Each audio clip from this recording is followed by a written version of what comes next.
और इस दुनिया के सबसे सुखी व्यक्ति आप ही हैं। सही कहा किसी ने, जिसके जीवन में संतोष नहीं वह ज़िंदगी में कभी भी खुश नहीं रह सकता।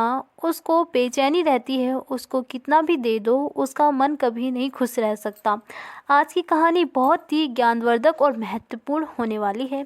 कृपया वीडियो के एंड तक जरूर बने रहें। ये कहानी राजा प्रभाकर वर्धन और उनकी रानी अवंतिका की है। राजा प्रभाकर वर्धन बहुत नेक और धर्म का पालन करने वाले राजा थे। वहीं रानी अवंतिका एक अति रूपवती और ममतामयी नारी थी। उनकी ज़िंदगी बहुत अच्छे से चल रही थी। फिर एक दिन समय ने करवट ली और उन्हें अपनी ज़िंदगी के बहुत भयंकर दौर से गुजरना पड़ा। स्वर्गलोक में एक बार शनि देवता और लक्ष्मी जी की कही सुनी हो गई। शनिदेव के अनुसार वे लक्ष्मी जी से बड़े थे और लक्ष्मी जी के अनुसार वह शनिदेव से बड़ी थी। इस बात को लेकर उन दोनों में काफ़ी देर तक बहस होती रही और वो दोनों कोई फैसला तक नहीं कर पाए। आखिर में उन्होंने सोचा पृथ्वी लोक में सबसे ईमानदार व्यक्ति से यह फैसला कराया जाए। उन दोनों ने सोचा कि पृथ्वी लोक में प्रयागराज के राजा प्रभाकर वर्धन के पास जाया जाए। जब शनि देवता और लक्ष्मी जी प्रभाकर वर्धन के पास पहुँचे और अपनी बहस का निर्णय मांगा तो उनके उत्तर देने का उपाय नहीं सूझा।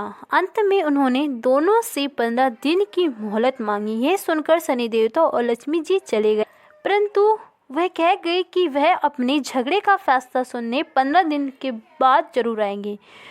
उनके जाने के बाद प्रभाकर वर्धन का सोना जागना हराम हो गया, क्योंकि वह जानते थे कि वह अगर एक को बड़ा बताएंगे तो दूसरा अवश्य ही गुस्सा होगा और उन पर भारी संकट।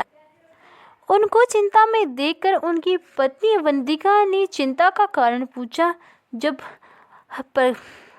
राजा प्रभाकर वर्धन ने सारा हाल कहा सुनाया तो उनकी पत्नी बोली कि आप एक काम कीजिए, एक चांदी का और दूसरा सोने का सिंहासन बनवाएं। सोने का सिंहासन आपकी गद्दी के दाहिनी तथा चांदी का सिंहासन बाईं ओर रहेगा। तब लक्ष्मी जी और शनिदेव आए तो लक्ष्मी जी अपनी दाहिनी तरफ का सिंहासन ग्रहण करेंगी, क्योंकि वे माता स्वरूपी हैं, और शनिदेव बाईं तरफ का सिंहासन ग्रहण करेंगे। जब वे आपसे उनके सवाल का जवाब मांगेंगे तो आप उनके किसी प्रश्न का उत्तर ना दें, और जब वह बहुत पूछे कि क्या बात है तो आप उनसे कह दें कि आप लोग ने स्वयं ही अपना फैसला कर लिया है। 15 दिन बाद जब लक्ष्मी जी और शनिदेव आए तो वैसे ही हुआ जैसे रानी अवंतिका ने कहा था। लक्ष्मी जी ने दाईं तरफ सोने का सिंहासन पर प्रस्थान किया और बाईं तरफ शनिदेव बैठ गए। जब उन्होंने फैसला मांगा तो राजा कुछ समय तो मौन रहे और अधिकतर जोर दिया तो राजा ने वही उत्तर दिया जो रानी ने बताया था। यह सुनकर शनिदेव गुस्सा होकर चल गए। लक्ष्मी जी जाते जाते प्रभाकर वर्धन से कहकर गई कि संकट तो जरूर आएंगे, परंतु मैं तुम्हारे साथ हूँ। जल्द ही शनि देवता के प्रकोप से प्रयागराज में बहुत भयंकर अकाल पड़ेगा, लोग भूखे मरने लगेंगे। ये हाल प्रभाकर वर्धन से देखा नहीं गया। कोई उपाय न मिलने पर आखिरकार लगभग 6 महीने के बाद उन्होंने अपने राज्य को त्यागने का निर्णय लिया। एक रात को वह अपनी पत्नी के साथ राज्य को छोड़कर निकल पड़े। साथ में उन्हें एक पोटली में हीरे जवाहरात मुसीबत के सामने काम आने के लिए ले लिए। जैसे प्रभाकर वर्धन अवंतिका के साथ निकले तभी अचानक बहुत भयंकर आंधी तूफान आ गया और चारों तरफ अंधेरा छा गया। आंधी तूफान में दोनों रास्ते भटक जाने के डर से एक जगह खड़े हो गए। तभी लक्ष्मी जी एक छोटी सी लड़की का रूप धारण कर आई और लालटेन की सहायता से उन दोनों को नदी के किनारे तक पहुंचा दिए। प्रभाकर वर्धन अपनी पत्नी के साथ नदी के किनारे पहुंच गए, परंतु अब नदी पार करने की समस्या उत्पन्न हो गई। इतने में एक बूढ़ा आदमी नाव लेकर उस तरफ आया। प्रभाकर वर्धन ने निवेदन किया कि वह उनको नदी के किनारे पहुंचा दे। नाव वाला बोला कि उनकी नाव बहुत हल्की है, इसलिए एक एक करके ही वह उनको पार करा सकते हैं। राजा ने उनकी बात मान ली। पहले वह रानी को पार करा गया, फिर राजा प्रभाकर वंदन को पार करा दिया और अंत में गहने की उस बड़ी सी पोटली को। परंतु उसने गहने की पोटली को नदी पार नहीं पहुंचाया, वह उस पोटली को लेकर गायब हो गया। प्रभाकर वंदन थोड़ी देर तो नाव वाले का और पोटली का इंतजार करते रहे, परंतु जब उन्हें देखा कि नाव वाला नहीं आया तो वो समझ गए कि वह बूढ़ा आदमी कोई नहीं बल्कि शनिदेव थे। प्रभाकर वंदन और अवंतिका नदी के किनारे चलते चलते गांव में पहुंच गए। वहां के लोग जंगल से लकड़ी काटकर बेचते थे, लकड़ी का व्यापार ही उनकी कमाई का साधन था। प्रभाकर वंदन भी अपनी पत्नी के साथ गांव में रहने लगे थे। चंदन की लकड़ी काटकर लाते और पास के गांव में बेच कुछ दिन में चंदन की लकड़ी बेचकर वे काफ़ी अमीर हो गए और आराम से अपना जीवन व्यतीत करने लगे। ये सब लक्ष्मी जी की कृपा थी। उनको आराम में देखकर शनिदेव ने फिर से एक चाल चली। एक दिन एक व्यापारी जो उस गांव में चंदन की लकड़ी लेकर दूसरे देश में जाया करता था, उसका जहाज यहाँ फंस गया। उसने बहुत प्रयत्न किया, परंतु वह जहाज वहाँ से थोड़ा सा भी नहीं हिला। उसकी समझ में नहीं आ रहा था कि क्या करे। इतने में शनि देवता का रूप धारण करके उसके पास आए। उन्होंने व्यापारी से कहा कि मैं तुम्हें जहाज को हटाने की एक युक्ति बता सकता हूँ। व्यापारी ने जब उनसे पूछा कि वह युक्ति क्या है, तो उन्होंने कहा कि तुम गांव के लोगों को भोजन का निमंत्रण दो और उनमें जो भी सत्य सावित्री स्त्री होगी, यदि वह तुम्हारे जहाज को छू देगी तो तुम्हारा जहाज चल पड़ेगा। व्यापारी ने शनि देवता की बात सुनकर अगले दिन गांव के लोग को निमंत्रण भेज दिया। जब वे प्रभाकर वंदन के घर पहुंचे तो अवंतिका ने यह कहकर निमंत्रण अस्वीकार कर दिया कि मेरे पति जंगल में लकड़ी काटने गए हैं। व्यापारी के आदमी ने वापस जाकर सारी बात बता दी।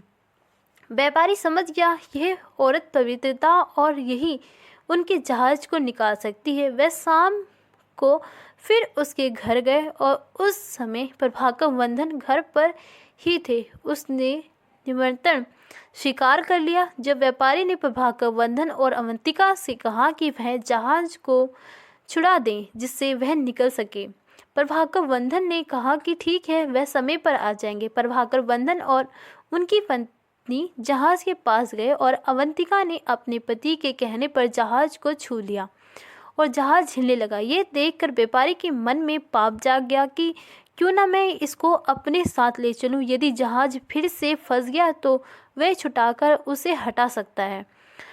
ये सोचते ही उसने अवंतिका को अपने साथ जहाज में खींच लिया और जहाज चल पड़ा। प्रभाकर वंदन चिल्लाते रहे, परंतु उस समय तक जहाज काफ़ी दूर चला गया था।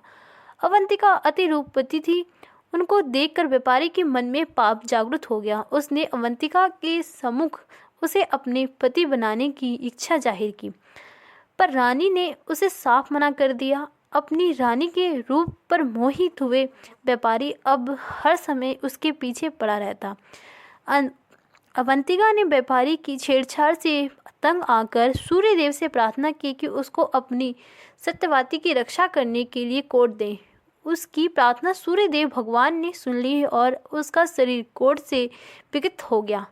इधर राजा प्रभाकर वंदन भी रोते बिलखते नदी के किनारे से चल पड़े। वे इस आशा में थे कि यदि जहाज उस तरफ से गुजरे तो वह अपनी पत्नी को कहीं कोई पता नहीं चला। वह नदी के किनारे एक आश्रम था तो वह उस आश्रम में साधु के साथ रहने लगी।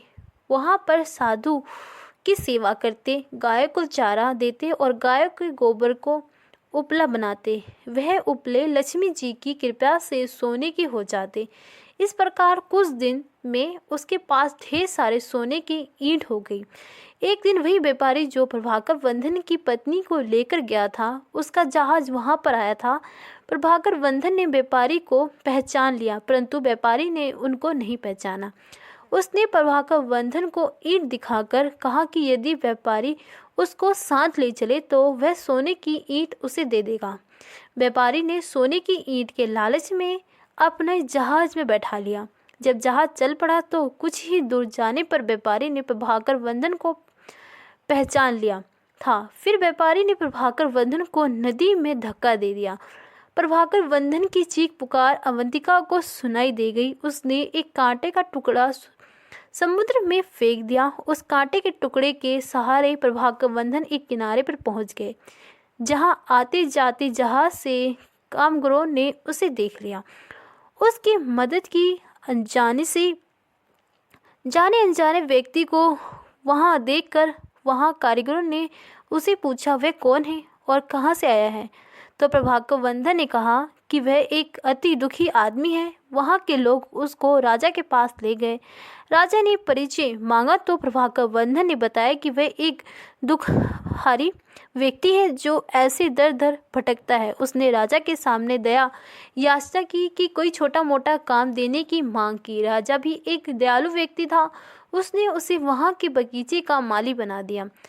उस राज्य के राजा के यहाँ संतान के रूप में एक लौती पुत्री थी, जिसके लिए रोज फूल का सुंदर गजरा बनाकर मालिनी लेकर जाती थी। एक दिन राजकुमारी ने मालिनी से पूछा कि आजकल गजरा कौन बनाता है, वह अति सुंदर होता है।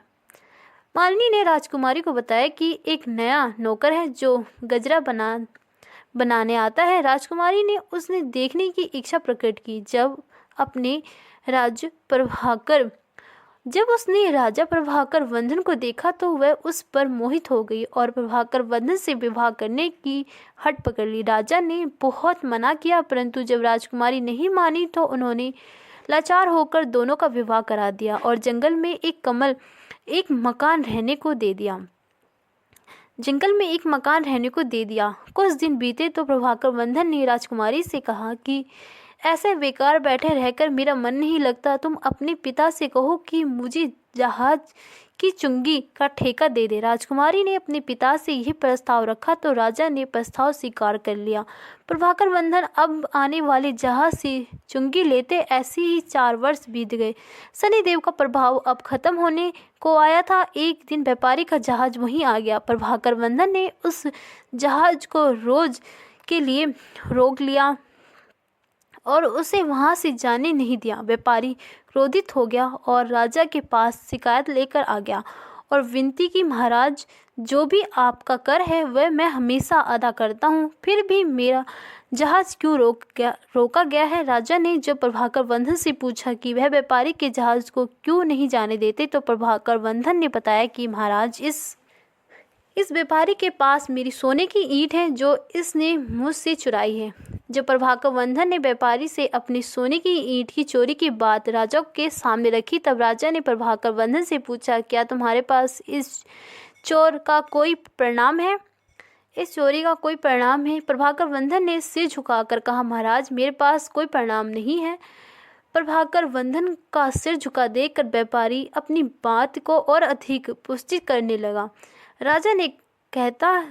राजा से कहता कि महाराज, ये झूठ बोल रहा है। मैं शपथ लेता हूँ कि सोने की ईंट मेरी है। राजा सोच में पड़ जाता है। तभी एक तेज गर्जन के साथ शनिदेव वहाँ प्रकट होते हैं और गुस्से में व्यापारी की तरफ देखते हैं।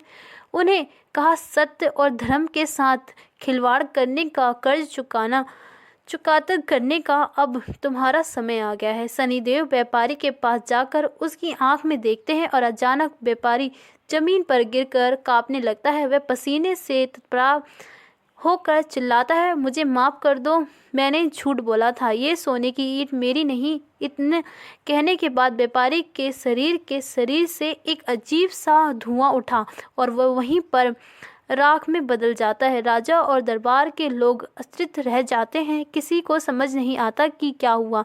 तभी शनिदेव प्रभाकर वंदन के पास जाकर उनको प्रणाम करते हुए कहते हैं कि राजा प्रभाकर वंदन, तुम्हारा सत्य और धैर्य ने मुझे पराजित कर दिया। तभी एक बार फिर से जय प्रकाश होती है और तेज प्रकाश के साथ लक्ष्मी जी प्रकट होती है। लक्ष्मी जी प्रभाकर वंदन को आशीर्वाद देते हुए कहती है कि तुम्हारा त्याग, धैर्य और धर्म का पालन करने के कारण मैं तुम्हें अखंड समृद्धि आशीर्वाद देती हूँ। तुम्हारा राज्य फिर से समृद्ध होगा। आशीर्वाद देकर लक्ष्मी जी और शनिदेव दोनों अंतर्ध्यान हो जाते हैं। राजा के आश्चर्य की कोई सीमा नहीं थी। वह हर्षवर्धन के पास आकर कहते हैं, आप कोई साधारण पुरुष नहीं हो सकते। तब प्रभाकर वंदन उससे पूरा किस्सा बताते हैं और राजा सहित पूरा दरबार प्रभाकर वर्धन की धर्म प्रेरणता को गुणगान कर रहा था। राजा ने प्रभाकर वर्धन की पत्नी रानी अवंतिका को आदर पूज्य जहाज से पालकी में बुलाया। रानी अवंतिका ने पूर्ण शौर्य भगवान से प्रार्थना करके अपना पूर्ण रूप मांग लिया। राजा ने आदर पूर्वक प्रभाकर वर्धन के साथ अपनी बेटी को और रानी अवंतिका को भी, जिनको उसने अपनी बेटी मान लिया था, प्रेम पूर्वक विदा किया। निष्कर्ष, किसी के जीवन में कठिनाई कितनी भी बड़ी क्यों ना हो, अगर व्यक्ति सत्य और धर्म के मार्ग पर को नहीं छोड़ता तो समय के साथ वह न केवल हर मुसीबत से बाहर आता है बल्कि मालिक परमात्मा ईश्वर भी उसकी मदद करता है। और इस दुनिया के सबसे सुखी व्यक्ति आप ही हैं। सही कहा किसी ने, जिसके जीवन में संतोष नहीं, वह जिंदगी में कभी भी